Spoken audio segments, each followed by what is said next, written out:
Salaki, Israel. Salaki. My apologies for the mistake with no sound. I'm going to take it back to the top. Today is the Tuesday night Brotherhood class. I'm Officer Bakar, and our topic tonight is a Hebrew Israelite explains what a real Jew is. Biblical and archaeological evidence. That word is a tongue twister for me. I think I nailed it the first time. I think I nailed it again this time. Biblical and archaeological evidence on what a real Jew is.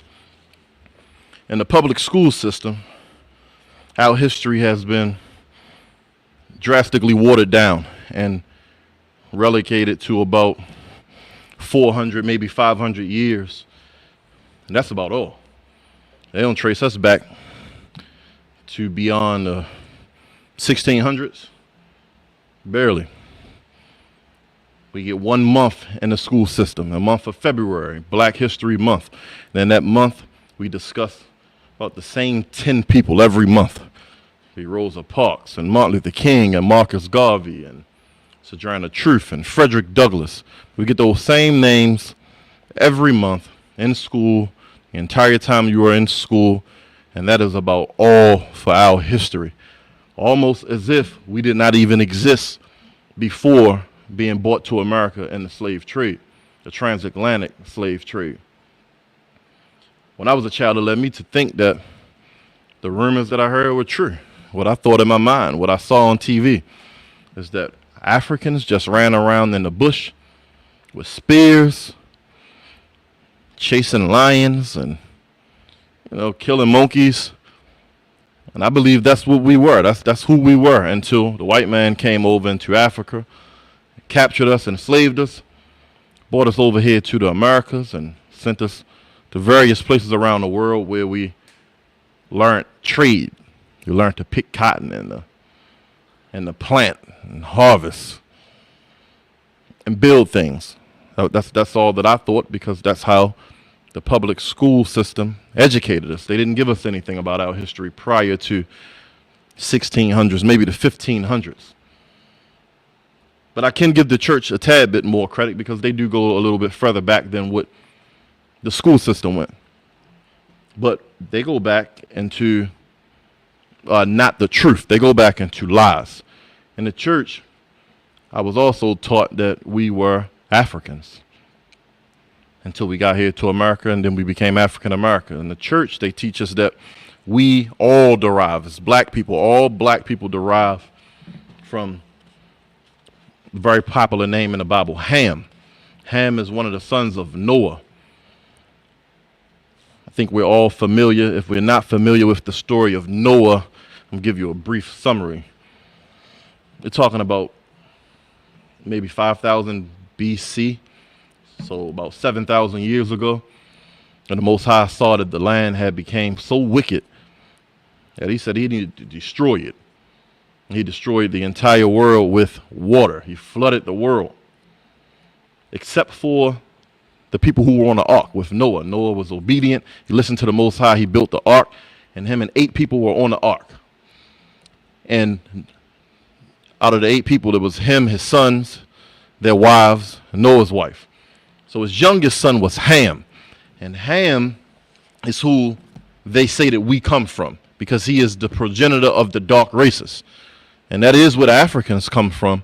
But I'm going to jump directly into the Bible dictionary, because this is something that we did not do in church when I was in church, and I doubt if anything has changed.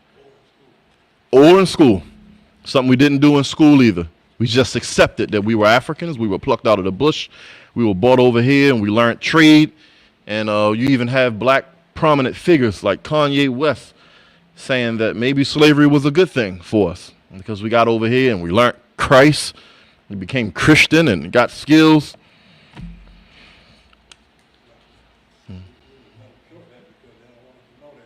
Right.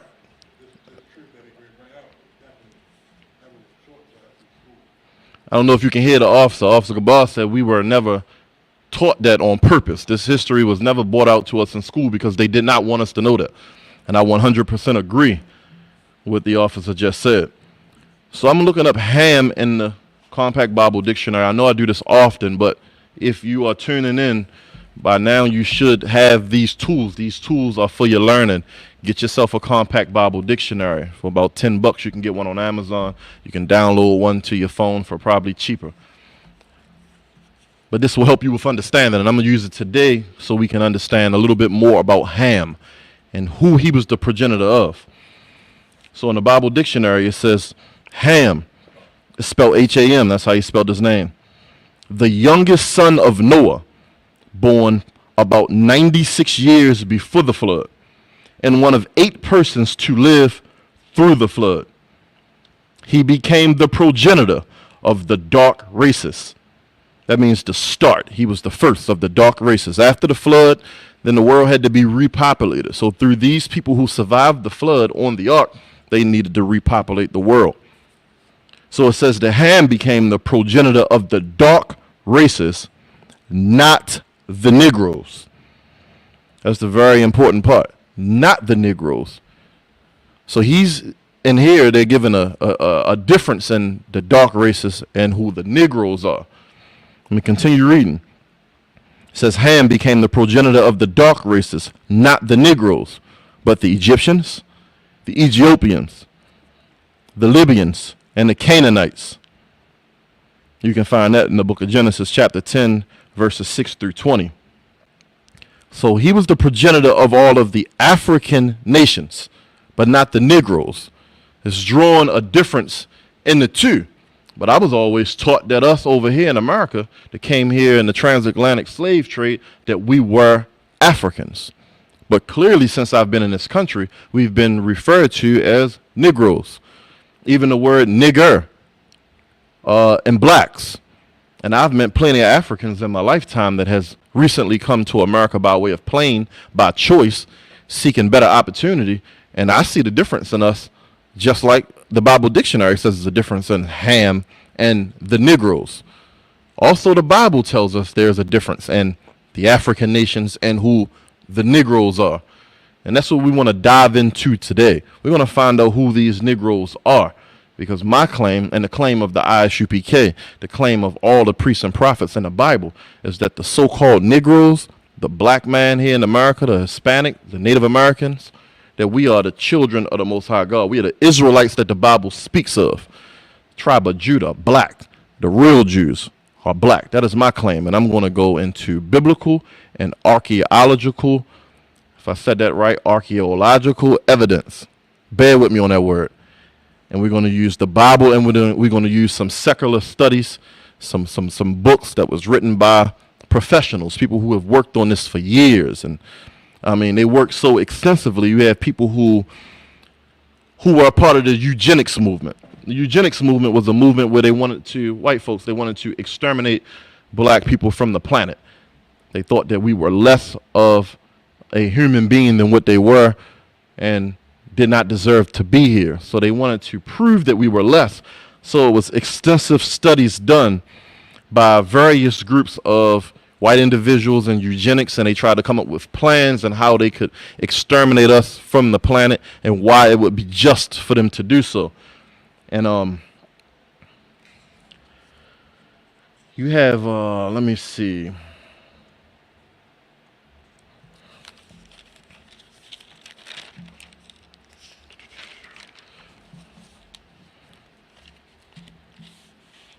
Write this down if you're a person that likes to take notes.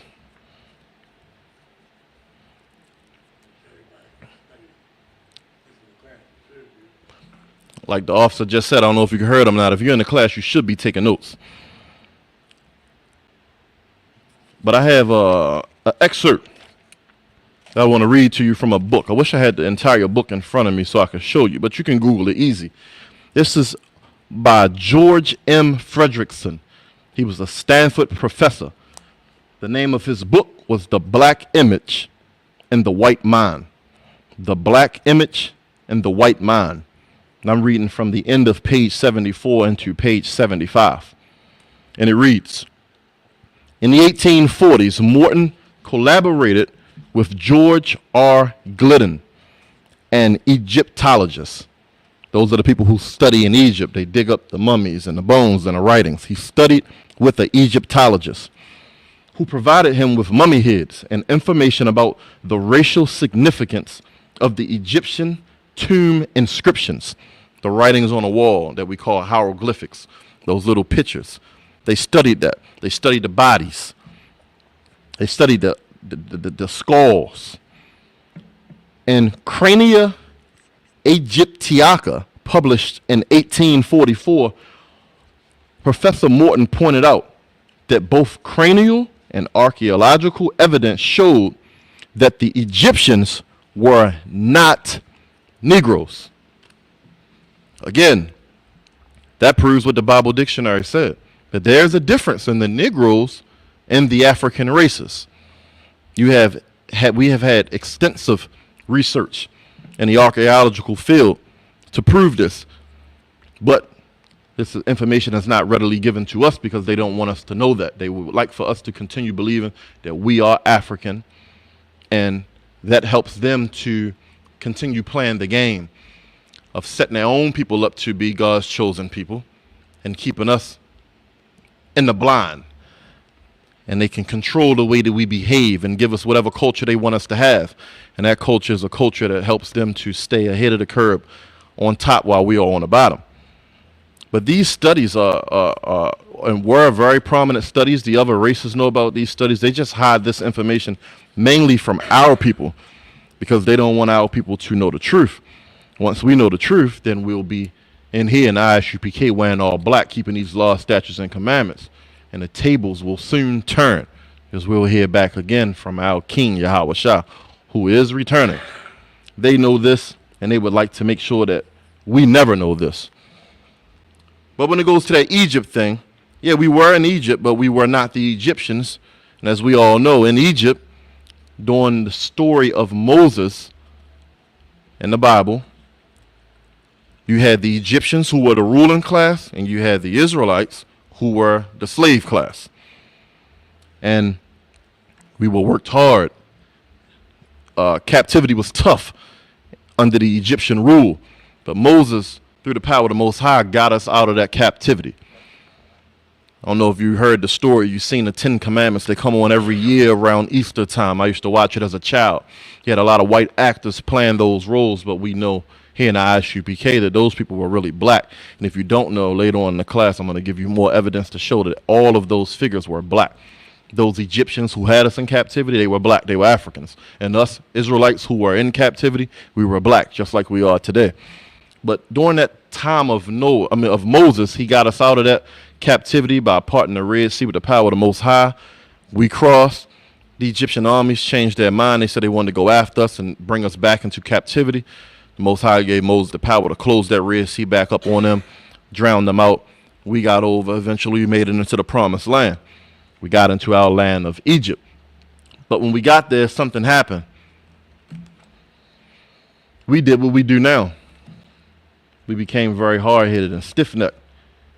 And we did not want to listen or hearken unto the word of our Father, God in heaven, who gave us commandments, told us how he wants us to live.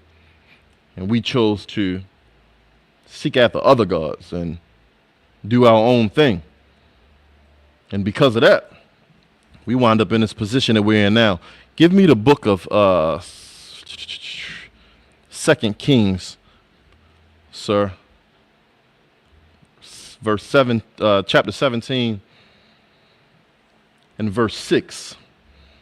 It's after we got out of Egypt and we made it into the Promised Land, and because of our disobedience, then the Assyrians came over to Israel and they captured us and they put us in captivity. This can be found in history and it can be found in the Bible in the book of 2 Kings chapter 17 and verse 6. You got that, sir?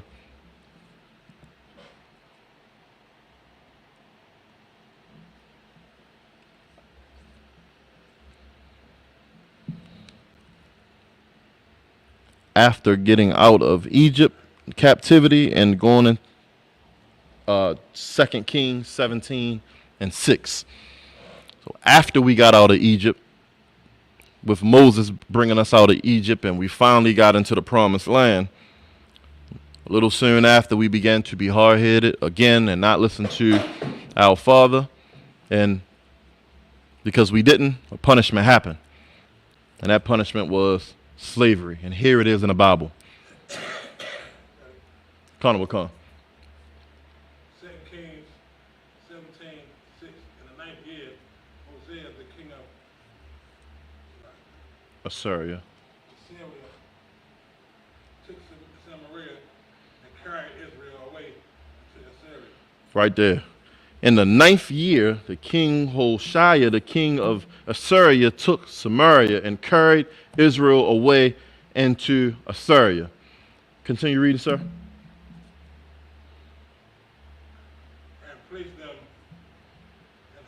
And placed them in Halah.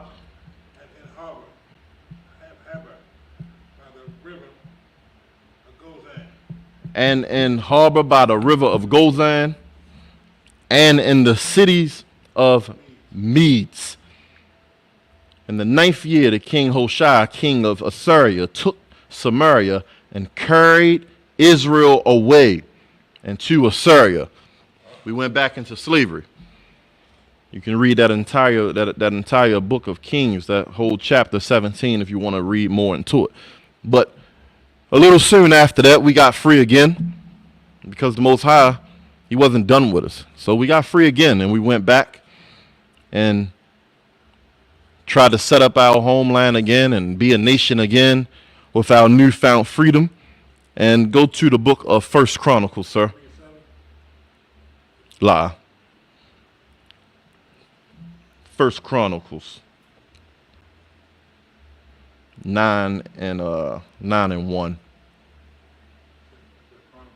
Yep, 1 Chronicles 9 and 1. So after the Assyrian captivity, now we got out of Egypt and the captivity in Egypt, and then the Assyrians, they came and got us. Now after that, let's see what happened after that. Connor McCon. 1 Chronicles 9 and 1. Connor McCon. So Israel were reckoned by genealogy, and behold, they were written in the book of the kings of Israel and Judah. Okay, so our genealogies were written in the book of the kings of Israel and Judah, who were carried away to Babylon with their transgressions. Who were carried away to Babylon for their transgressions. That's slavery again. We were carried away into Babylon. Those people who did it that time, those would be the modern day Ethiopians, Cushites, African nations, carried us away into Babylon for our transgressions. Transgressions is when you go against the will of the Father, when you break his laws. So not keeping his laws, his statutes and commandments, we were brought into captivity again. So we had the Egyptians who had us in captivity. Then we had the Assyrians. Now we're talking about the African nations who had us in captivity. But because the Most High is our Father and he's been good to us, we've got out of that captivity. And then give me the book of Ezra 9 and 9. Because we got free again. Yeah, Ezra 9 and 9.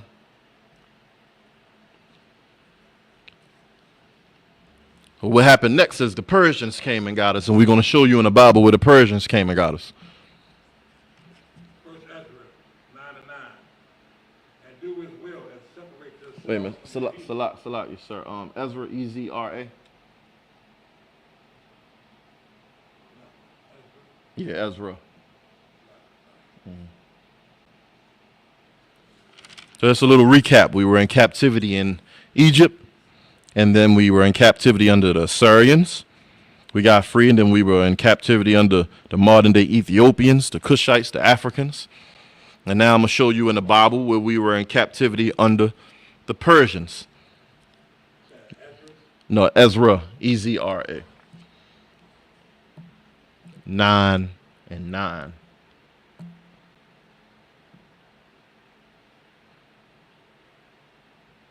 I got it here if you don't see it, sir.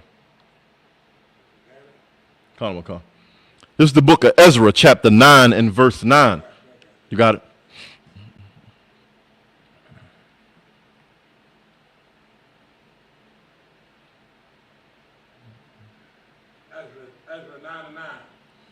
bondmen. There it is again. For we were bondmen, less a slave men.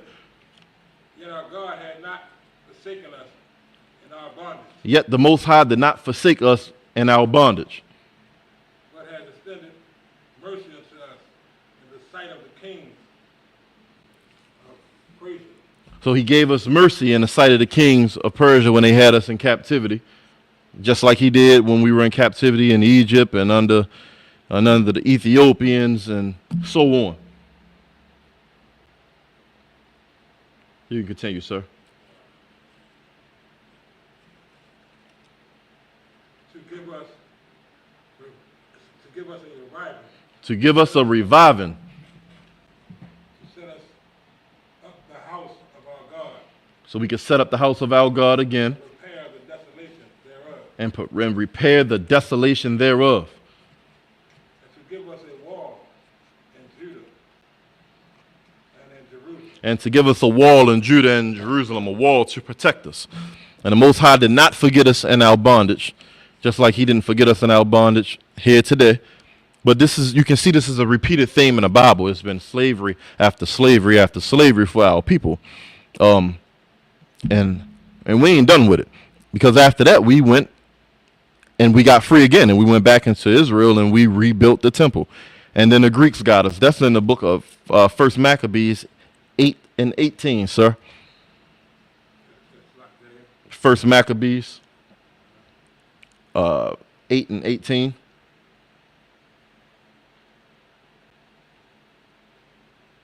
This is a repeated theme. So right after the Persians had us, then we got free again. We rebuilt the temple, and then here comes the Greeks. Because of our disobedience. That's the important part. I don't know if we missed that when we just read that last one. Because of our disobedience, because we are always going against what the Most High wants for us. We want to do our own thing, be our own boss. We don't understand we have a God. He gives us commandments, and we have to follow his order in order for him to protect us from these things. We don't follow his order, then this is what happens over and over again. You got that, sir? 1 Maccabees 8 and 18, This is 1 Maccabees 8 and 18, if you're reading along. and to entreat them that they would take the yoke of them, or from them. For they saw that the kingdom of the Grecians did oppress Israel with servitude. With servitude, again. I don't know if you can hear him down there because we having some mic issues, so I'm going to read it again. And to entreat them that they would take the yoke from them, for they saw that the kingdom of the Grecians did oppress Israel with servitude. That's slavery. That's again and again and again. So that's right after the Persians. Then we have the Greeks with the same thing.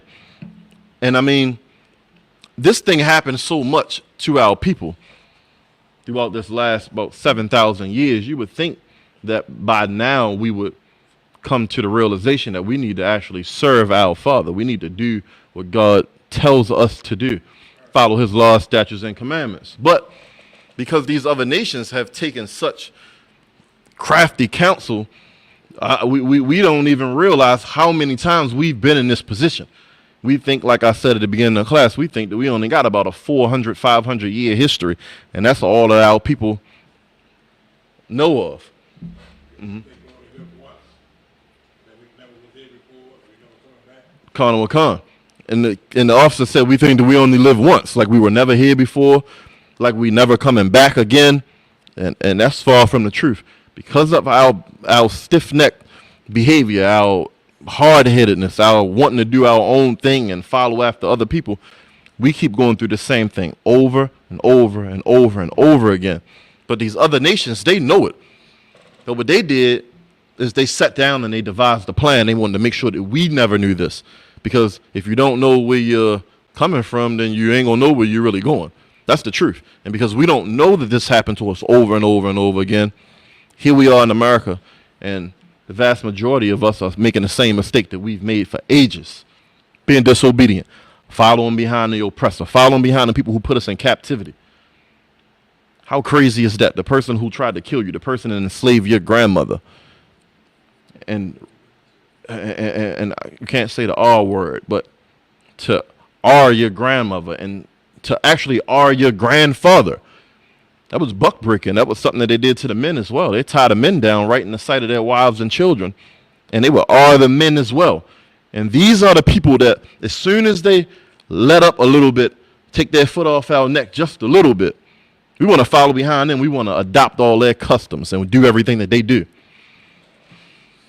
We got to stop this. But this is we don't know that this is a repeated theme because they have taken crafty counsel. Give me crafty counsel, sir. Let me add that in. That's Psalms 83.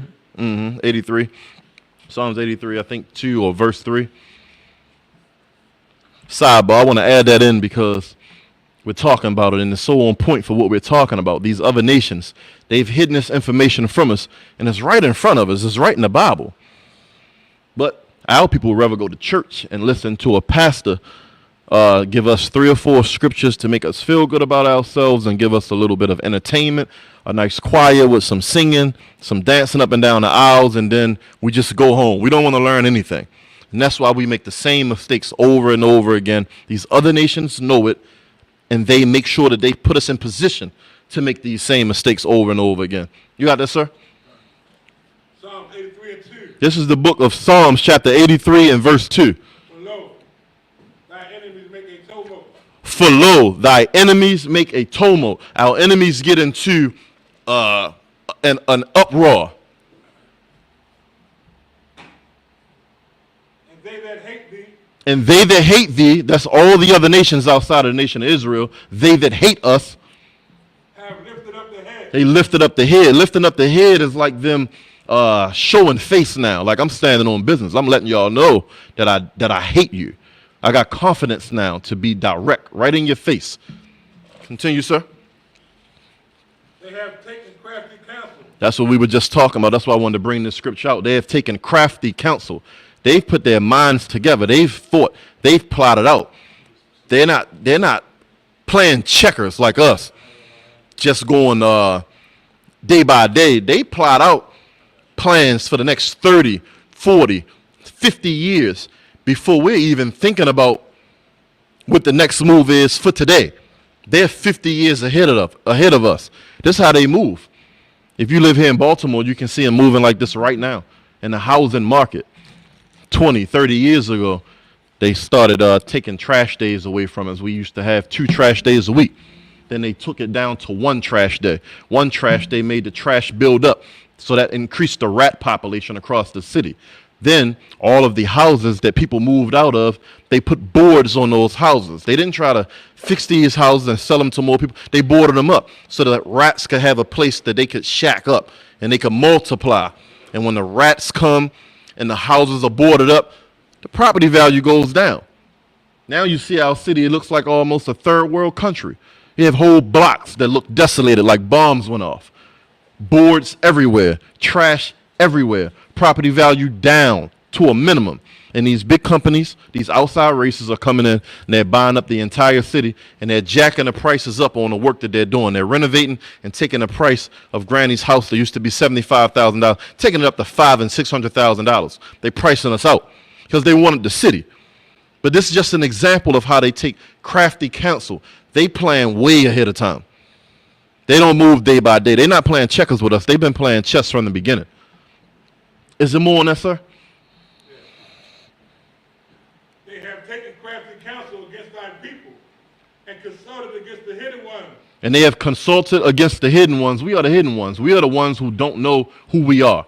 We don't know our history. We don't know that we've been in the same position under the foot of our enemies in slavery, servitude, over and over and over again. They consult together against us on purpose. They make sure they know what's going on and we don't know what's going on. It makes it easy for them to stay on top and for us to stay on the bottom. Is there more on that, sir?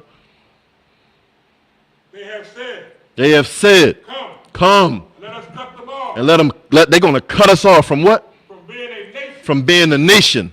That the name of Israel. The name of who? Israel. The name of Israel May be no more in remembrance. will be no more in remembrance. Now we'll just be African Americans, right? And we started off, we just proved that we ain't African, right? Right from the very beginning. Ham, the progenitor of the dark races, not the Negroes. But they cut us off from being the nation. We're the hidden ones. Now we think that we're just African Americans, we just go along with the flow, whatever they give us, because we don't want to study. I beg you, if you listen to this class and you're not in the truth, I beg you to come and get in the truth. We got classes here at the school in Baltimore every day of the week. You can call anytime. Our powerful captain, he'll pick that phone up and he'll give you all the guidance that you need. Put on all black if you're a man. We need soldiers in this army.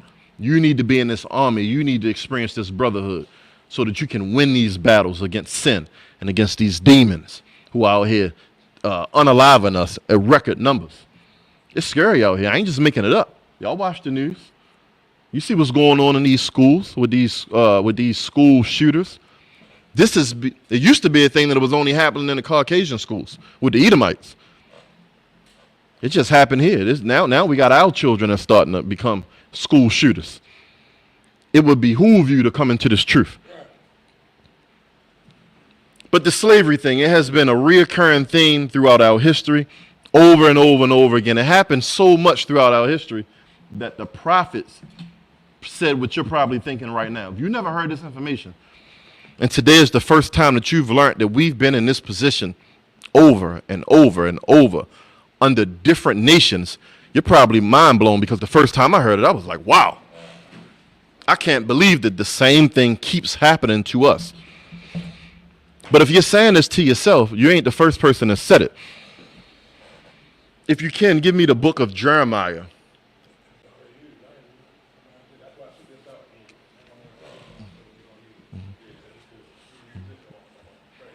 The book of Jeremiah, I'm sorry about that. Give me the book of Jeremiah, chapter 14 and verse 2, if you can.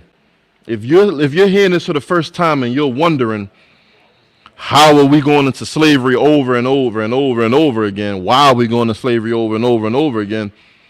You ain't the first person to ask that question. One of the greatest prophets in the Bible asked that question. I'm going to read it. If you're following along with me, go to the book of Jeremiah, chapter 14 and verse 2. And it reads, Judah mourneth. Judah is down. Judah is sad. Salaki. A brother going to get the scripture for me. I'm going to let the brother read it. This is the book of Jeremiah, chapter 14 and verse 2. Bear with me, Israel. 14 and 2. This is something that they are not going to teach you in the Christian church. This is something that you're not going to get in Sunday school. This is something that your politicians will never talk to you about. Jeremiah 14 and 2. It's the book of Jeremiah 14 and 2. Judah mourneth. Judah mourneth. The tribe of Judah, the real Jews, they are in mourning. And the gates languish. And the gates thereof languish. The gates is your protection. We have no protection around us, Judah. Black man, Hispanic man, Native American man, the entire 12 tribes of Israel. There's no protection around us. We don't have an army here representing the black man in America.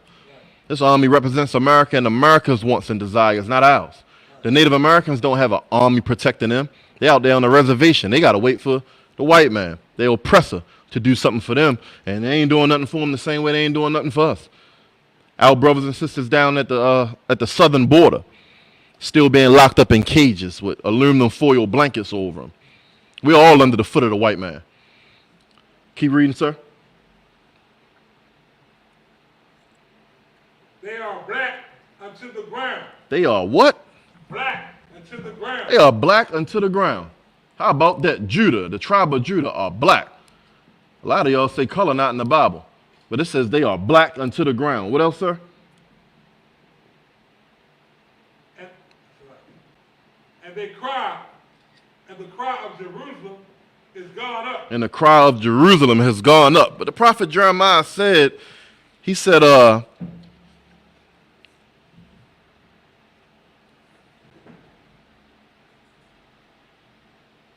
Judah mourneth, and the gates thereof languish. They are black unto the ground. The cry of Jerusalem has gone up.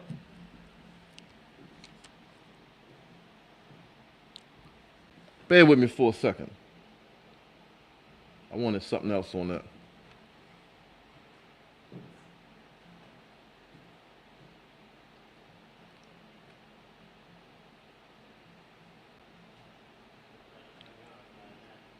Jeremiah 2 and 14, sir. Jeremiah 2 and 14. I slipped up. And this is what I was talking about when that question, we've been in slavery so much that even the prophet asked the same question. Like what's up with us? Why are we going through this over and over and over again? What we about to bring out here is very dynamic. This is not just your thoughts. This is not, if you're hearing this for the first time and you're thinking it now for the first time, I just want you to know this has been said before. Jeremiah 2 and 14. This is the book of Jeremiah, chapter 2 and 14. Is Israel a servant? Jeremiah asked the question, is Israel a servant? Is he a homeborn slave? Is he a homeborn slave? Why is he spoiled? Why is he spoiled? Is Israel a servant? That's a scripture I should have went straight to right after all those captivities. Is Israel a servant? Why are we constantly going into captivity over and over and over again? We just went from 2 Kings and we've seen where we were in slavery, in the 1 Chronicles when we were in slavery, and the Ezra 9 and 9 we were in slavery, 1 Maccabees we were in slavery. So much that Jeremiah asked, is Israel a servant? Is he a homeborn slave? Why is he spoiled? There's an answer to that, and the answer is in the Bible. Give me the book of Deuteronomy 28, 47 and 48. The answer to that question that Jeremiah asked is in the Bible. Give me Deuteronomy 28 and 47. Those refreshments look good over there, sir. It's a lot. Yes, sir. I need some, sir. The Jeremiah asked the question, is Israel a servant? And we shouldn't be a servant, but there's a reason why we've gone into captivity over and over and over again. Deuteronomy 28 and 47. Because thou servest not the Lord thy God with joyfulness and with gladness of heart. So because we don't want to serve the Lord our God with joyfulness and gladness of heart, we don't want to keep these commandments. Did you see us here in the ISUPK keeping the water, sir? You see us not celebrating Christmas, Thanksgiving, New Year's Eve, and not celebrating birthdays, and you think that we're weird, and you think that we're extremists, right? You see us not eating pork, shrimp, crab, lobster. You see us not sleeping with our brothers' wives. You see us not out in the street poisoning our communities. You see us not unaliving our brothers. And you think that what we're doing is weird. But it's not weird. These are the commandments of the Most High. And the Most High said, because you don't want to do these things, you don't want to serve me with joyfulness and with gladness of heart, and what is it? For the abundance of all things. And for the abundance of all things, verse 48. Therefore shalt thou serve thy enemies. Therefore shalt thou serve thine enemies, Which the Lord shall send against thee. which the Lord shall send against thee. This is why we've been in captivity over and over and over again. The Lord is sending these people against us because we don't want to listen to our Father. He gave us rules. Yeah, who do we serve? That's a good question. Who do we serve? We don't want to serve our Father. Who are we serving right now? We most definitely see our slave master. Read that again from the top of verse 48. Deuteronomy 28 and 48. Therefore shalt thou serve thy enemy. Therefore shall you serve your enemies. And that's your slave master. That's the white man. We serve him in every way. If we go to work right now, 9 times out of 10, the owner of your job or your slavery is going to be your oppressor. You have to now get your paycheck, and then they're going to tax your paycheck. After you don't work 40 hours a week, they're going to take more money out of your paycheck that you just earned. Then at the end of the year, they're going to tax you again. Say it again, sir. Therefore shalt thou serve thine enemy. And the Most High called them our enemies. That's very important for us to know. Christian church don't want to bring this out. But we're going to bring it out here in the ISUPK under Commander General Yohana. This is the truth. The white man, the Assyrians, the Romans, the Greeks, the Africans, all these people who put us in captivity, those are our enemies, thus says the Lord. That's right. Read again, top of verse 48. Deuteronomy 28 and 48. Therefore shalt thou serve thine enemy, which the Lord shall send against thee. The Lord sent them against us, and we're going to serve them. How are we going to serve them, sir? In hunger. And hunger, when you want food and you got to go to these supermarkets, you're buying your groceries from your enemies. You're not buying them from your own people. Our people, we don't own the farmland here in America anymore. Think about it. The Native Americans had this entire country. We ain't going to Native American markets. We're going to markets that's run by our enemies. How else are we going to serve them, sir? And in thirst. And in thirst. Over 80% of the planet is water. And here we are living on this planet, and we got to pay the white man for water. How does he own water? How does the oppressor own the water? It falls freely from the sky. Yes, sir. Con with con. Maryland does. I don't know if you can hear, but our captain just brought out the fact that Maryland has a rain tax. How? It's falling freely from the sky. It's amazing. So we're going to serve them in hunger, and in thirst. House we're going to serve them, sir. And nakedness. And in nakedness. Look at your clothes. Now you might have on something that is made by a black designer, but I want you to look at that tag, and I want you to see who's actually making the clothes. Not the design on the clothes, but who's making the clothes. I guarantee 9 times out of 10 it probably come from over in China. Another people that has plotted against us and taken crafty counsel to keep our people down on the bottom of society.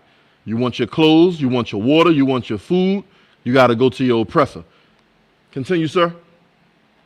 And in want of all things. And when the Bible says in want of all things, I mean all things. Think about it. When you're born, you got to go to your oppressors for a birth certificate to say that you're born, so they can put a number on you, give you a social security number, and let everybody know that they own you as soon as you come out of the womb.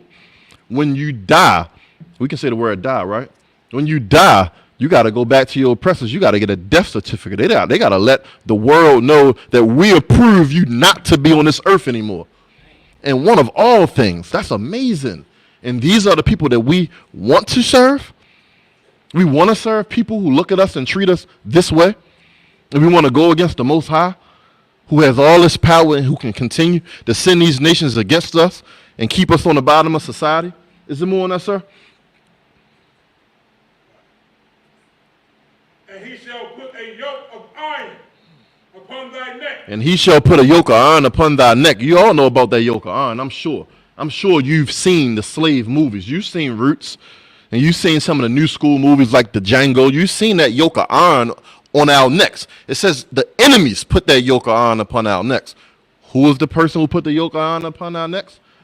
I can't say the W, man, so I'm going to just call him the oppressor, the devil.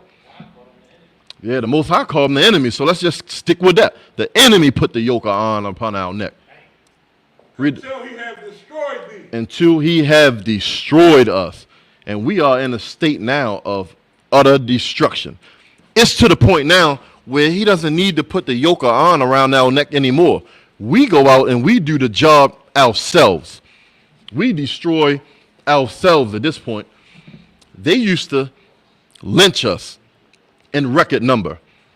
They ain't lynching us no more. They don't need to come out in the street and unalive us in record numbers. You know why? They took that yoke of iron off our neck, and because we're so destroyed, now we unalive our brothers. Over 300 and something murders in a small city like Baltimore. It's ridiculous. And this is not just here in Baltimore. This is all the way over on the West Coast too. You can go out to California and see those cities over there. It's going to be the same thing. The murder rate is going to be the same. The drugs are going to be sold on the corners the same way they're being sold on our corners. Our women are going to be made into whores. Our families are going to be broken. We're going to be at the bottom of society, the last hired and the first fired, wherever we go. Not just on the East Coast and the West Coast. You can go out in the Midwest. Go out there in Chicago, and you'll see the same thing in Chicago. Go down the South. Go all the way down to Florida. Go to Texas. You'll see the same thing everywhere that we are. Go on the barrios. Go on the reservations where our Hispanics brothers are and where the Native Americans are. You're going to see the same thing. These curses follow us everywhere that we go. And that's what they are. They are curses. And I'm going to jump right into that. Give me the book of Thawada, sir. We're going to go right into that. The scriptures say that we cursed in the city and in the field. We're going to walk you right into that. We're going to let the Bible show you that it's not just me saying this. Now, I know that you know what I'm saying is real. You know it's true. All you got to do is look outside your window. Look at the news. In Baltimore, if you have a cell phone, go on Murder Inc. if you have Instagram. Go on Murder Inc. and look at all the people who are getting unalived every day. That's our people. So our enemies, they have taken the yoke of iron off of our necks, and now we do the job because we are a destroyed people. Deuteronomy 28, 1 and 2, sir. Deuteronomy 28, 1 and 2. We're going to get a little bit more into how this is happening and why this is happening. Deuteronomy 28 and 1. And it shall come to pass. And it shall happen. It shall come to pass. This is the Most High. This is what he spoke to Moses, and Moses had to bring these words and give them back to us. It shall happen. If thou shalt hearken diligently unto the voice of the Lord thy God. If you shall listen, you shall take heed and listen to the voice of the Lord your God. To observe and to do all his commandments. To observe and to do all his commandments, to follow his instructions, to live the way that he told us to live. Which I command thee this day, that the Lord thy God will set thee on high above all nations. Above all nations of the earth. That's really important. If we listen to what he said, we keep his laws and commandments, we live the way he wants us to live, he's going to take us and set us on high, above all the nations on the face of the earth. Give me verse 2, sir. Deuteronomy 28 and 2. And all these blessings shall come on thee. And all these blessings shall come on thee. And overtake thee. And overtake us. If thou shalt hearken unto the voice of the Lord thy God. And all you got to do is listen to the voice of the Lord thy God and follow his instructions. But because we are so hard-headed and so stiff-necked, jump down to verse 15, sir. Deuteronomy 28 and 15. This is what happens when you don't want to listen to the Most High. We're showing you in the Bible. I hope you're following along. But it shall come to pass. It shall happen. If thou wilt not hearken unto the voice of the Lord thy God. If you don't want to listen, if you won't listen to the voice of the Lord thy God. To observe and to do all his commandments and his statutes, which I command thee this day. If you don't want to listen and follow his commandments, which he commanded us this day. That all these curses shall come upon thee and overtake thee. Shall come upon thee and overtake thee. All these curses shall come upon thee and overtake thee. And this is what's happening right now. Right now, all these curses. And I said I was going to bring you right to it, and I think we're here right now at verse 16. Give me verse 16. Cursed shall thou be in the city. Cursed shall thou be in the city. Now remember, this is the Israelites. This is the Jews, the real Jews. Cursed shalt thou be in the cities. What people are cursed in the cities everywhere. Any city like I just brought out, any city you think of, what people are make up the most of the prison population. What people are on the corners selling drugs and poisoning their community. What people are unaliving their brothers. What people are living paycheck to paycheck. What people are dependent on social services to feed them. What people? Because you got some people out here in the world right now who call themselves Jews. I'm sure you know who they are. They are on the news right now, bombing the hell out of Palestine, bombing them back to the Stone Ages right now. But I don't see them in the cities being cursed. I do see people in the city being cursed. That's our people. What else we got on that? Visualize this. Park Heights. You got the north side of Park Heights, and you got the south side of Park Heights. Look at it. Compare and contrast. Think about the north side of Park Heights, everything above Northern Parkway, and think about everything under Northern Parkway coming into the city. You got those people I just described. I love that, Cap. I'm gonna remember that. Think about the people in the upper Park Heights and the people in the lower Park Heights, and tell me who's cursed in the city. Think about the projects. Think about it. And tell me who's cursed in the projects. And you should be able to see this thing vividly when you read Deuteronomy 28. Where else did they say that we're going to be cursed at, sir? And cursed shall thou be in the field. And cursed shall thou be in the field. Salisbury, Maryland. Fruitland, Maryland. Eastern Shore. Ocean City. Owens Mills. Randallstown. Let's take it back. Let's go back 100 years, 150 years, and think about those fields. Who was cursed in the fields? Were the Jewish people cursed in those fields? I don't think so. I think it was us. I think it was our people. It was my grandfather and my grandmother out there picking cotton all day from 6 o'clock in the morning to 7 o'clock at night, and half a day on Sunday. We did it every day and half a day on Sunday. We did this from the ages that we could, from when we could start walking, about 3, 4 years old. We worked from early morning to late night. It was our people who were cursed in the fields. See, these curses that the Most High put on us are indicators. They are like signs to show our people who we are, and to also show our people who those other people who pretend to be us aren't. Give me verse 46, sir. Deuteronomy 28 and verse 46. 28 and 46. And they shall be upon thee for a sign. Now, when they say they shall be upon thee, they're talking about these curses. These curses shall be upon thee for a sign. Read the rest of it, sir. And a wonder. And a wonder. And upon thy seed forever. And upon thy seed forever. Still to this day, these curses are going to be on us for a sign. You can look at these curses just like you would look at a sign. A sign helps you to identify something. If you are on a highway, you get a little bit lost, look up at the sign. You can see where you are. It's highway signs all over the place. You can know the mile marker, exactly where you are. You get a flat tire, you got to call for help. Look at the highway marker. The signs let you know where you are. Signs let us know which directions to travel in. You can go into an office building and you're looking for my personal office. You can look outside the office door, and 9 times out of 10, there's going to be a sign that's going to have my last name on it. When you get there, you'll know that this is my office, or it's your doctor's office.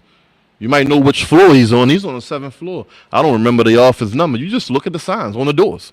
Signs are for marking things so you can know what a certain thing is. And the Bible said that the curses shall be upon the children of Israel and upon the seed, our seed forever, for a sign. So we can look at these signs, we look at these curses, and this lets us know who the real Jews are. And just like we just said, look at Upper Park Heights and look at Lower Park Heights, and do these curses fit Upper Park Heights or do they fit Lower Park Heights? This is how we figure out who the real Jews are. Let me go back down to verse 17, sir.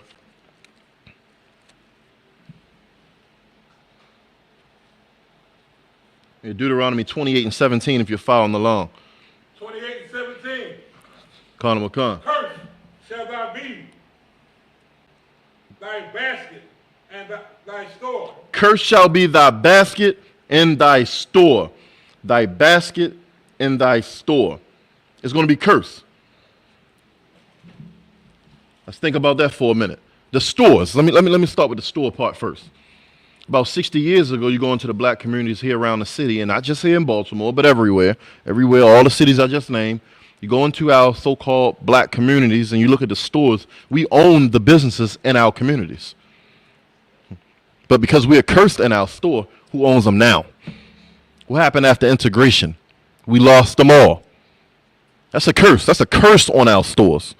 Also, another way you can look at that store is storing things up, storing up your money. I store my money in a savings account. That's where most people store their money, in a savings account. And we store money for a rainy day. What happens to the black man as soon as you save a little bit of money for a rainy day? What happens? What happens the next day? It goddamn rain. As soon as you store something, I don't know if it's just me. Maybe y'all rich. I'm not. But every time I put something aside and store it, cursed shall be thy basket and thy store. Every time I store something for a rainy day, it's another rainy day. And I'm constantly going paycheck to paycheck. This is the story of my life. I just accept it for what it is. But that's a curse. That's going to be upon us for a sign, right? That's what they said in 46. A sign upon our seed forever. That lets us know who the real Israelites are, because I don't think that the people, and maybe I'm wrong. If you got some friends in Upper Park Heights that wear those little small hats and they call themselves Jews, ask them their paychecks. They live in paycheck to paycheck. Ask them, as every time they put something in the savings, they got to take it right back out because a rainy day comes every other day. Ask them. Transferring that money back into the check. Listen, before I get my check is spent, sir. Before I get it, I'm waiting for payday, and I'm counting sometimes. Ooh, yeah, this is gonna be 1,800 right here. Then I get real. Say 1,600 going out. The moment it hits my account, 1,600 going out, I'm back to broke. I'm back to broke. I don't think those people in Upper Park Heights, I don't think they're going through this. I don't think these signs are upon their seed forever. I don't think so. Give you a little bit more on that. Read that again. Give me verse 17 again.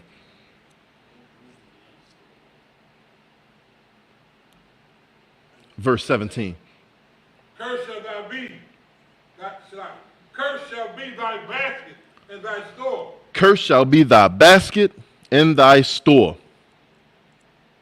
Yep. No, drop that. Give me 30. You had something on that, Cap? Oh man. Oh, we digging deep in this one now. Let's talk about inflation. Let's talk about inflation and the way they keep throwing the prices up. When I was a kid, I remember when we used to pay a water bill. That water again we just talked about, and one of all things like water, that water bill used to come around every 3 months. We paid a water bill, and the water bill used to be, we got any older people in the chat? Tell them to type in how much their water bill used to be every 3 months, if you remember. What your water bill used to be every 3 months? I'm thinking our water bill every 3 months was about $40 every 3 months. And I'm gonna tell you now, living in the city, my water bill monthly, we pay it monthly now, is about $115 to $125 a month. Every month. What's the percentage on that? My math is off. Every 3 months, about $40. You break that down to about what, $13, $12 a month, up to about $125 a month. What is the price gouge on water? That's extortion. That's beyond. That's right, Cap. That's beyond inflation. That's extortion for something that's falling free from the sky. And the same thing happens in the stores. Let's think about a loaf of bread. A loaf of bread. I don't think I was paying $1. When my mother used to send me to the store, I don't think I was paying $1 for a loaf of bread. Maybe about 50, 65 cents for a loaf of bread when I was a kid. And I was a kid not too long ago. In the late 90s, I was a child going to the store for my mother, paying probably 75 cents, 65 cents for a loaf of bread. That same loaf of bread now today costing $4.50, $5 for a loaf of bread. How are we supposed to eat a sandwich? How are we supposed to eat a sandwich? $5 for a loaf of bread. Just a year ago, or maybe two, if I could, not to interrupt. When I went to the grocery store to get some eggs, like, Eggs. eggs was $1 to $2. Yep, for a dozen. I'm talking about like $4 or $5 for a dozen eggs. Salaki, sir. About $6. About $6 for a dozen of eggs. Don't get the brown ones. Yeah. You can't get the brown Yeah. ones, right? Nope. You can't get those organic eggs. You definitely gonna pay $10. You used to pay $1 for some eggs. You understand what's going on here? This crafty council. We used to have one parent that used to go to work. Mommy and daddy were a family. Daddy was the head of the household. Daddy went to work. Daddy barely needed a high school education. He just go get a job. He worked hard. He bring in enough to raise the entire family. Most of the time back, 50, 60 years ago, our parents and grandparents, they were having 6 and 7 children. And daddy was working and his check was taking care of the entire house. But because of this crafty counsel they have taken against us, now they made it where as though mommy and daddy got to go to work. They also made it where as though daddy ain't in the house. So now where we getting our influence from? Who's home with the children during the day? Who's raising the kids?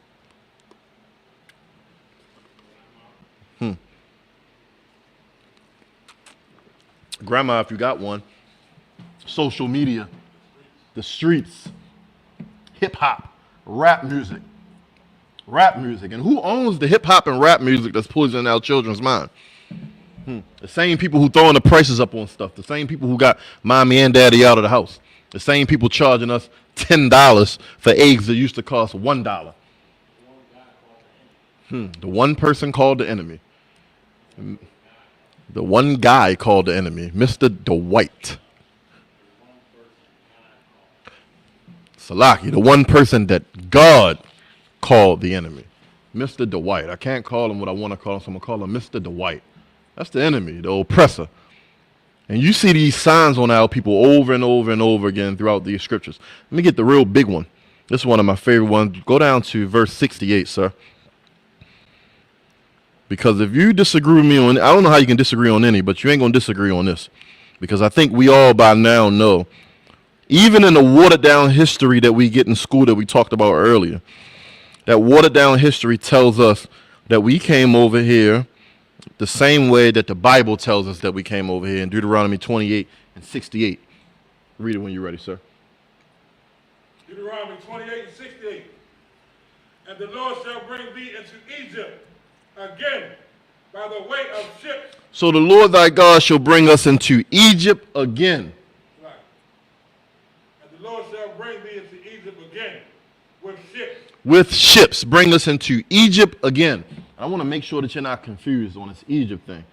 I want to give you some clear understanding. Give me Exodus real fast, please, if you can. Exodus 20 and 2. I don't want anybody to say, well, I'm confused on the Egypt part, or the Lord didn't bring us into Egypt. We're in America. We're going to find out what the Most High is talking about when he says he's going to bring us into Egypt again with ships. Exodus 20 and verse 2. What did that say, sir? Exodus 20 and 2. Mm-hmm. I am the Lord thy God. I am the Lord thy God. Which have brought thee out of the land of Egypt. Which have brought thee out of the land of Egypt. Out of the house of bondage. Out of the house of bondage. Every time he says something about Egypt, he's going to call it the house of bondage, because that's where we were enslaved when Moses got us out of slavery. Give me Deuteronomy 5 and 6. I just want to give them another one just in case they don't believe me. I just want to prove it to you. So when you hear this Egypt thing, I don't want there to be any confusion. Deuteronomy 5 and 6. Deuteronomy 5 and 6. I am the Lord thy God, which brought thee out of the land of Egypt. Now here it is being repeated again. I'm the Lord thy God, which brought thee out of the land of Egypt. From the house of bondage. From the house of bondage. Egypt is the house of bondage. You should understand that, right? I don't think we need to keep giving you precepts on that. If you don't understand, I can give you precepts all day on that, but I think that you got it. Egypt is the house of bondage. Now let's go back to Deuteronomy 28 and 68 with a little more understanding. Deuteronomy 28 and 68. And the Lord shall bring thee into Egypt again. Now the Lord shall bring thee into Egypt again, into bondage again, into slavery again. With ships. That watered down history that I learned when I was in high school, that only traced it back about 400 or 500 years, they did talk about the transatlantic slave trade. They did. And they said that Africans, which we know now that we are not, were brought here on ships. The Bible said for us not hearkening to the voice of the Lord thy God and observing to do and to keep all his commandments. I'm paraphrasing. That he would bring us back into bondage again with ships. That is in our history, and they do teach us that in school. They must didn't think that we was going to go in the Bible and find that. I'm trying to remember, is that in the Upper Park Heights man? Is that in his history, the ones above Northern Parkway? The ones that wear the small hats? Is that in his history? Did he go into slavery on ships? I don't think so either. So these curses are signs. These curses are proving who the real Israelites are, who the real Jews are. Those slave ships, us going back into Egypt on ships, we're the only people who went into slavery that way as a nation. Continue reading that, sir.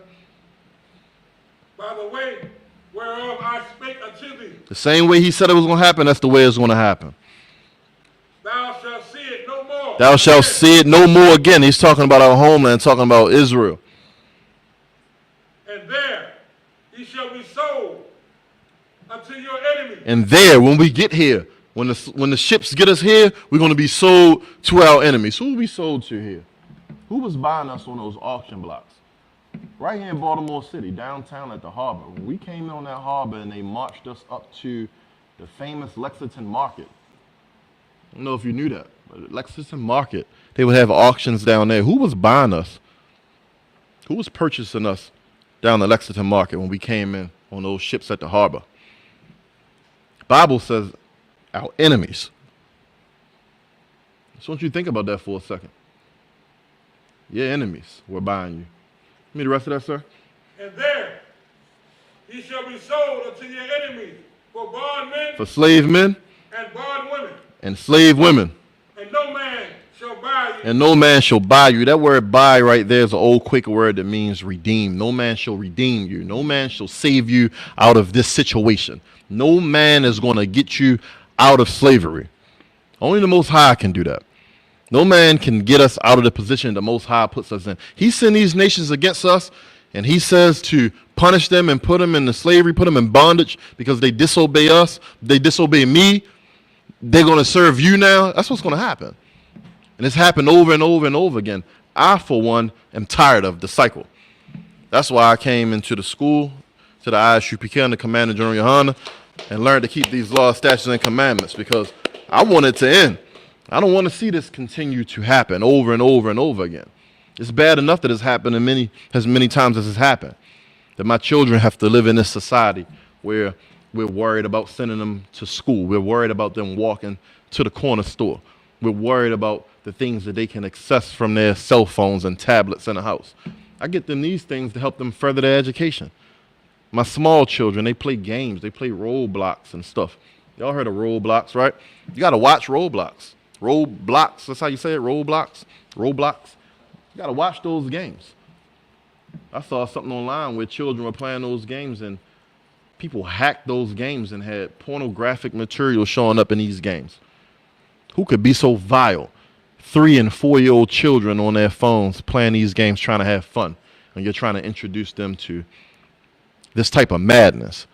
But this is the world that we live in because we are under the foot of our enemies because of our disobedience. And reading this Bible and seeing how many times it's happened to us over and over and over again, that's enough to make me straighten up and fly correct and hearken to the voice of the Lord and do the things that he says to do. And these signs that we just went through in the book of Deuteronomy, they show us that the Jews are black and they are us. Those curses don't fit any other nation. If you know another nation those curses fit, tell me. And I know some would argue and say they fit the small hats because the small hats went through the Holocaust, right? Those ones in Upper Park Heights, they went through the Holocaust. The Holocaust lasted, don't quote me on this, but I think less than 10 years. The Holocaust, less than 10 years.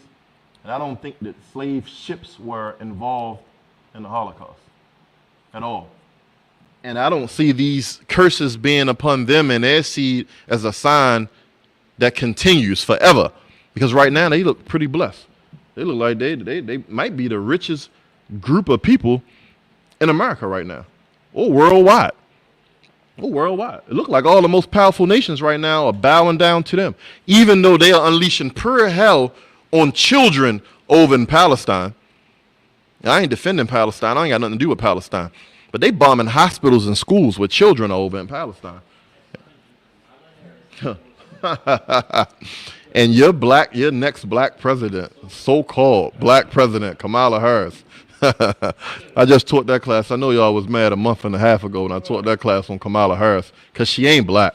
Barack Obama wasn't black either. She is a dark-skinned Edomite. and Obama is a Hamite. Who?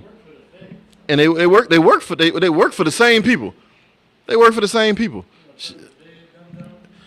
That's who you want to trust, right?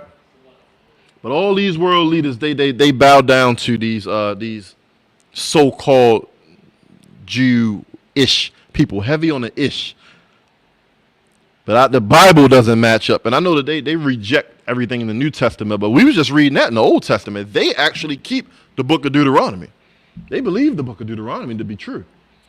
I don't see how, because they don't fit anything in the book of Deuteronomy. Say it again, sir. Yeah, they fail at that. The books that they take their favorite 5 books out of the Bible and follow them, and they can't even follow those correctly. They don't understand the laws at all, because the laws wasn't given to them. They are imposters. Con. No, that's all I had on that one, sir. Revelation 2:9. Yeah, that's coming up. That's coming up. Second Ezra 2, no, Second Ezra 13 and 4. I texted it to you. Second Esdras. Second Esdras, what it is, sir? 13 and 40. Second Esdras. When you go down, it's going to explain how the northern tribe got to the mountains. We explain how Benjamin, Judah, and Levi, well, you already know. But a lot of it's a misconception people don't recognize and understand. The northern tribe got over to the Americas also by the way of water.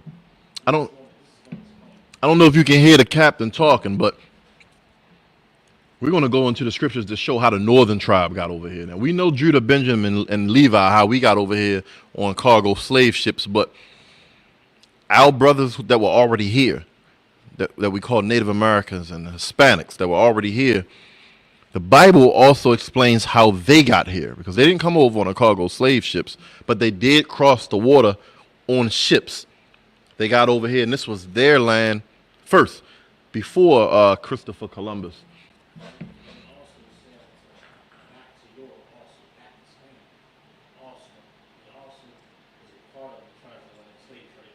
Right, and they were a part of the transatlantic slave trade, because when the oppressor got here, or the enemy got here, they were the first ones to get shipped over to Europe.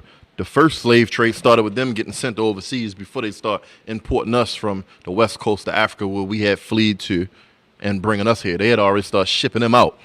So this gives you a little bit on that migration. But it's in the Bible in the book of 2nd Esdras and the Apocrypha, chapter 13 and verse 40. 13 and 40. Those are the 10 tribes. Those are the 10 tribes. Who are the 10 tribes? The northern kingdom. They're up here on the sign. They're up here on the sign. You know, Judah, Benjamin, and Levi, we the southern kingdom, but let's look at all the rest of them up here. Simeon, Zebulun, Ephraim, Manasseh, Gad, Reuben, Naphtali, Asher, Issachar. These are the northern tribes that we're talking about. Read that, sir. Those are the 10 tribes which were carried away prisoners out of their own land at the time of Osir, the king. These are the 10 tribes which were carried away prisoners out of their own land under the king Osir. And this was during the time we were in the Assyrian Empire. We mentioned that earlier, that captivity. That captivity was the one you can find in 2 Kings chapter 17 as well. Colonel.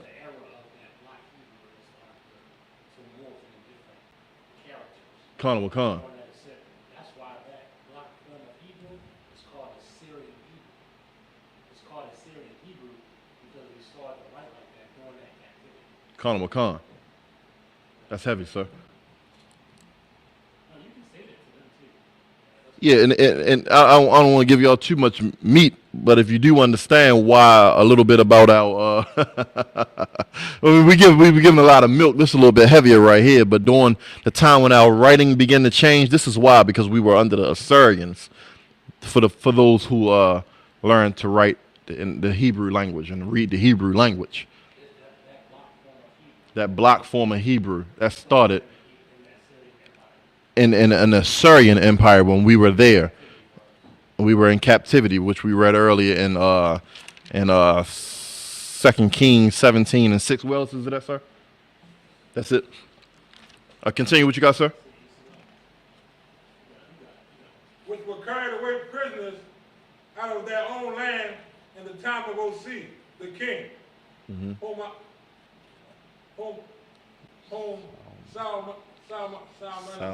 Salmanasar, the king of Assyria led away captive. Just like we just mentioned. That's what we just were talking about. Continue, sir. And he carried them over the water. And he carried them over the waters. Over the water. Over the waters, over the seas, right? And so came they into another land. And so came thee into another land. Guess where that other land is? Yeah, we ain't over there where we were. We in another land. Guess what that land is? We here now. But I'm gonna let you read it in the scripture. Verse 41, sir. 41. But they took this counsel among themselves. But they took this counsel among themselves. That they would leave the multitude of the heathen. But they would leave the multitude of the heathens. We're gonna leave these heathens behind. We're gonna dip. We rolling out. We don't want to deal with them no more. We go and do our own thing. And go forth into a further country. And go forth into a further country. They're going deeper into this land now. Where never mankind dwelt. Where never mankind dwelt. And that's how our folks got here, the northern kingdom.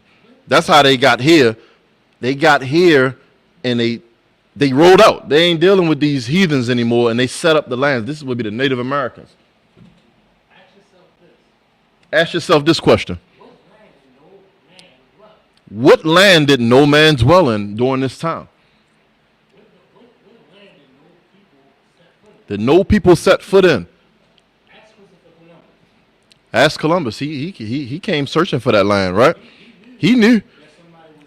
He knew somebody was here, and it wasn't by mistake. And Columbus was so in the know. Don't think this man knew he was going. He came over here with a Hebrew translator. I forgot his name, but he had a translator on the ship when he came over here because he knew the people that he would encounter when he got here. He wanted to be able to communicate with them, so he bought a Hebrew translator. That's all in the Bible. Yeah, it can't be by mistake. And it ain't by mistake that your pastors don't bring this out in church. Your pastors want you to just be a happy-go-lucky Christian, shucking and jiving up and down the aisles, enjoying Sunday service, going back home, eating your pork chops and eating your crab cakes and celebrating Thanksgiving, the destruction of your own brothers. Your pastor wants you to stay in that position so you can keep giving him your tithe money and he can keep buying shiny suits and condos and taking expensive trips and sleeping with your wives. That's what he wants. And that's also what your enemies want, these other nations, because that helps them to stay on top while our people are on the bottom. I think I do want to home in on these so-called, these small hats, these Jewish people, and find out what the Most High has to say about them, because they're talked about in the Bible as well. It's not just me pointing out that they're not the real Jews. It's not just me pointing that out, but the Most High points that out. God points that out in the Bible. Somebody said, give us Revelation 2 and 9, and that is exactly what we're going to give you. The book of Revelation 2 and 9. Let's find out about these other folks, the ones who you think are... We ain't done with that? Where we was at? That was second address. I jumped off of second address. What was it, sir? No, 4 and was it 38?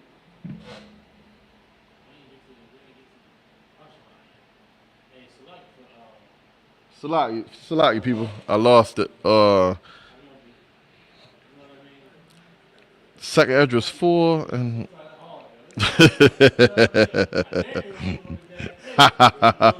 you're more than welcome.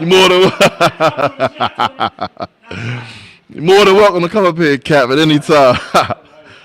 I lost where I was at. That was Second Esdras. What was it? I think 42, 43-ish. 13, chapter 13. Second Esdras chapter 13. Cole, you're doing an amazing job. The bar also feeding them all the scriptures. You're doing an amazing job. But I just wanted to add, you know, a lot of people don't know how Northern got here. Because they think slave ships, they're not thinking how did the Northern tribe get here. Right. That particular scripture, they can't hear it. I don't know how to mic. Okay. That's the only mic there. So, Right. So a lot of people. What the brother was just saying is that a lot of people have a question about how the other folks got here, how the Native Americans got here, how our Latino brothers get here, and this is how we're showing how they apply to the scriptures, how they're in the Bible as well, and how they got over here to this land. Because you know that they were already here. So in Deuteronomy 28, and they're talking about the transatlantic slave trade, when the so-called Negroes got here, you might question, well, how did the Native Americans get here? How did other tribes get here? And that's what we were bringing out in the Apocrypha. And that was, I can't find it. It was Second Esdras 13 and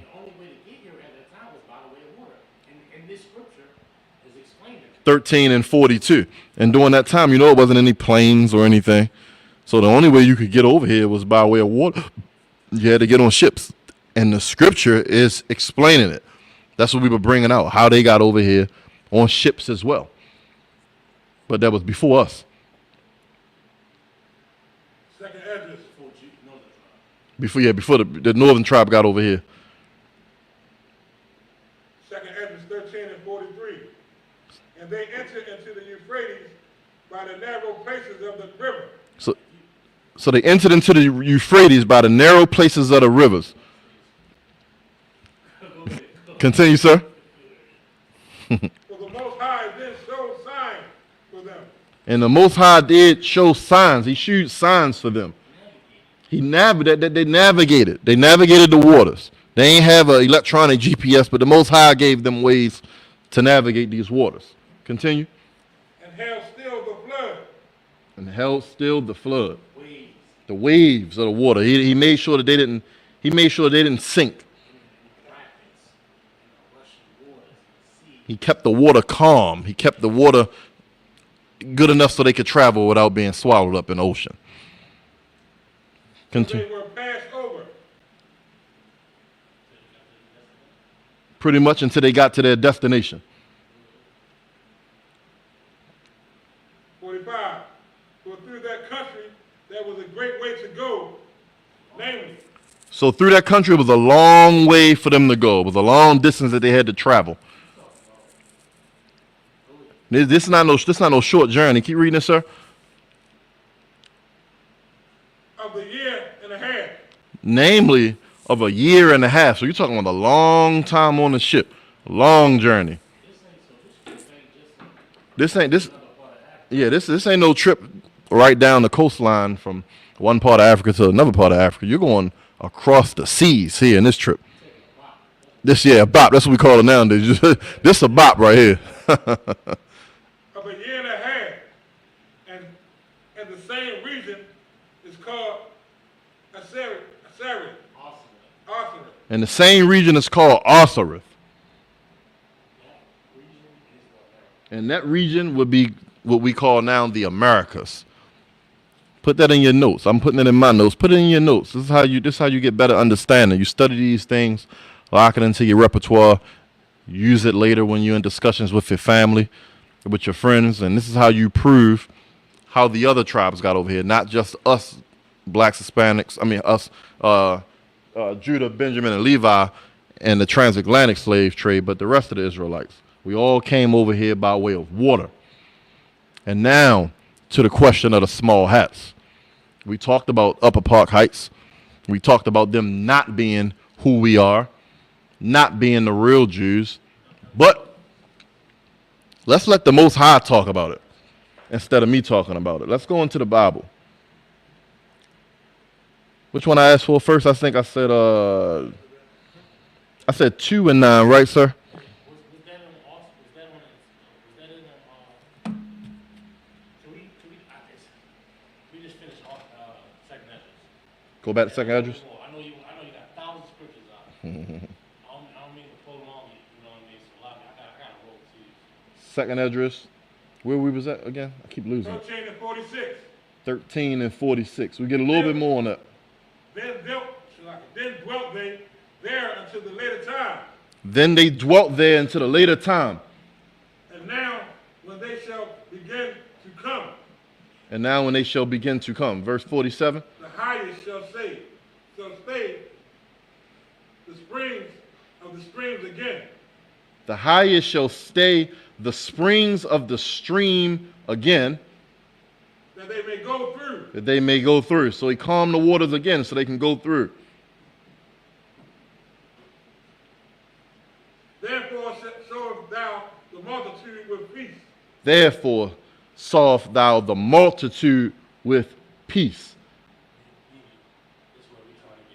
This is where we're trying to get it right at. That's what that means. But obviously here, failed again. Never ending story. And that's why we are destroyed. That's why we're on the bottom of society now, over and over and over again.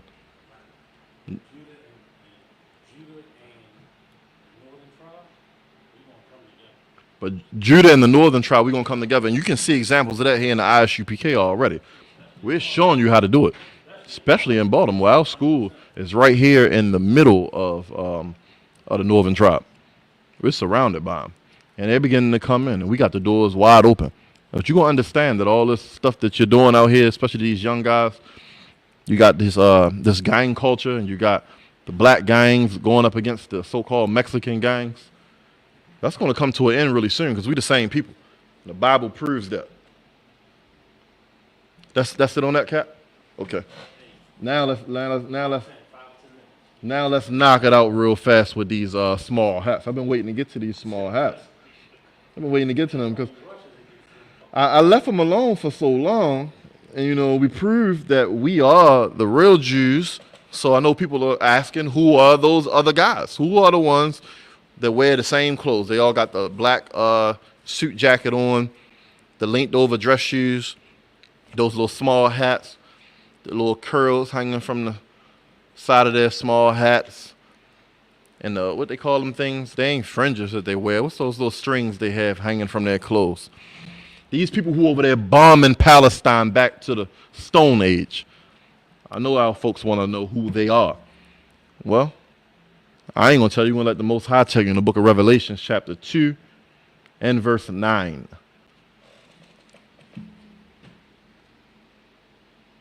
Revelations 2 and 9. Revelation 2 and 9. I know thy works. I know thy works. And tribulation. And this is written in red. And poverty. I know thy works and tribulation and poverty. But thou art rich. But thou art rich. Now he knows our works, our tribulation. He knows that we are in poverty. And you might think, how are you going to be in poverty but be rich? Because all the promises come to us.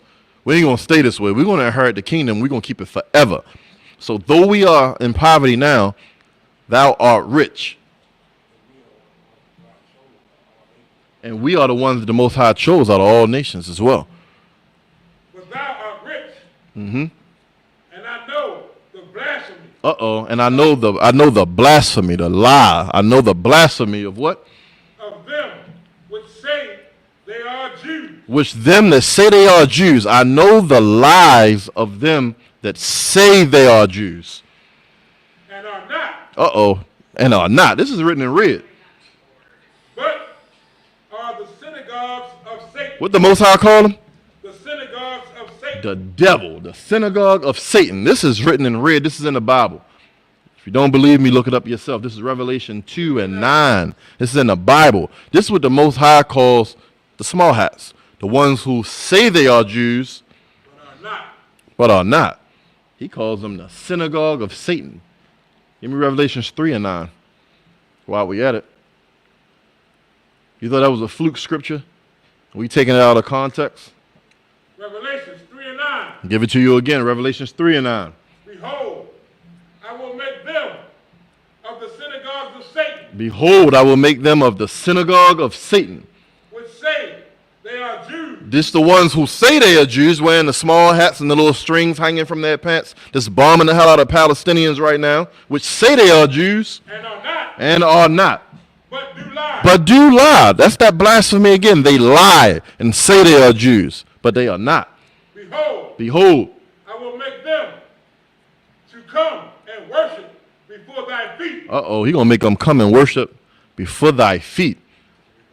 That's what we do at camp. I know y'all don't like to see that. Y'all don't like to see it. Y'all get mad every time we post a video when they get down on their knees and they kiss the boots of the priests and prophets in the ISUPK. Let me tell you that the angels in heaven rejoice every time they do it. That's prophecy being fulfilled. Y'all don't like it, but you better get used to it, because that's just a taste of what's going to happen in the kingdom. There's going to be far much more, and that's coming real soon. Is more on that, sir? And to know that I have loved thee. And you're going to know, they all are going to know that the Most High has loved us. Even though he punishes like a good father will punish his children when they are disobedient to him, that's our Father. He punishes us when we are disobedient. That's why we've been in this situation, this slavery, over and over and over and over again. Let me give you one more scripture just to end it off. Yeah, last one. No, Ecclesiasticus 12 and 13. Ecclesiastes. The book of Ecclesiastes. We're gonna give you some marching orders at the end of class.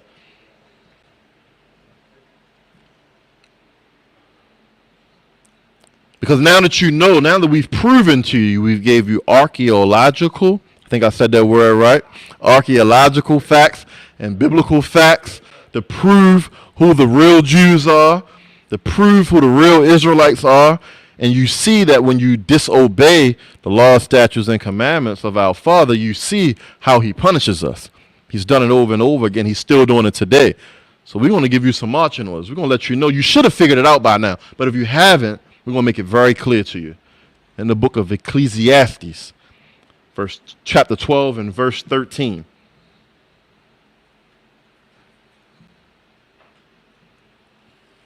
Ecclesiastes 12 and 13. Mm-hmm. Who will pity? No, Salaki, sir. Ecclesiastes. Ecclesiastes. We're going to end it off just in case you haven't figured out what it is that you need to be doing now. Ecclesiastes 12 and 13. Khan Wakan. Let us hear the conclusion of the whole matter. Let us hear the conclusion of the whole matter. Everything that we say, how can we sum it up? How can we end it? This is the conclusion of the whole matter. Fear God. Fear God. You should fear him. You see what he done to us every time we disobey us. Every time we disobey him. All that captivity over and over again, making us serve our enemies. You should fear him. I do. Fear God and keep his commandments. And keep his commandments. For this is the whole duty of man. But this is the whole duty of man. Nothing else matters. Fear the Most High God and keep his commandments. And with that, we are the ISUPK, started out of 1 West 125th Street, Harlem, New York, under Commandant General Yohana. And since 1969, we've been bringing you this truth. And that truth is this, that the black man, the so-called black man, Hispanic man, and the Native American man, you are the Israelites that the Bible speaks of. You are God's chosen people. You are the real Jews, and the white man is the devil that the Bible speaks of. Yo, press it. You don't know. TikTok. TikTok real sensitive with that word.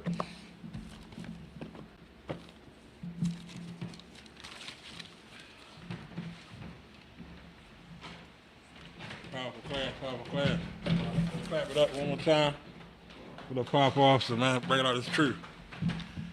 These are the security announcements.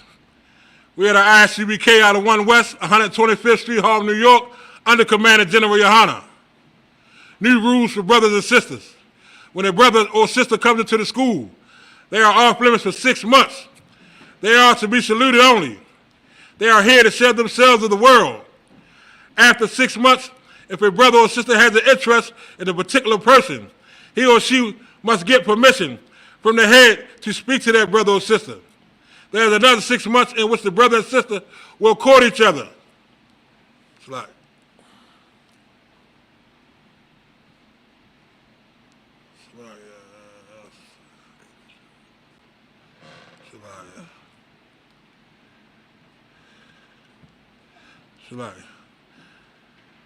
after this 6 months period, the brother and sister will get permission from the head to marry.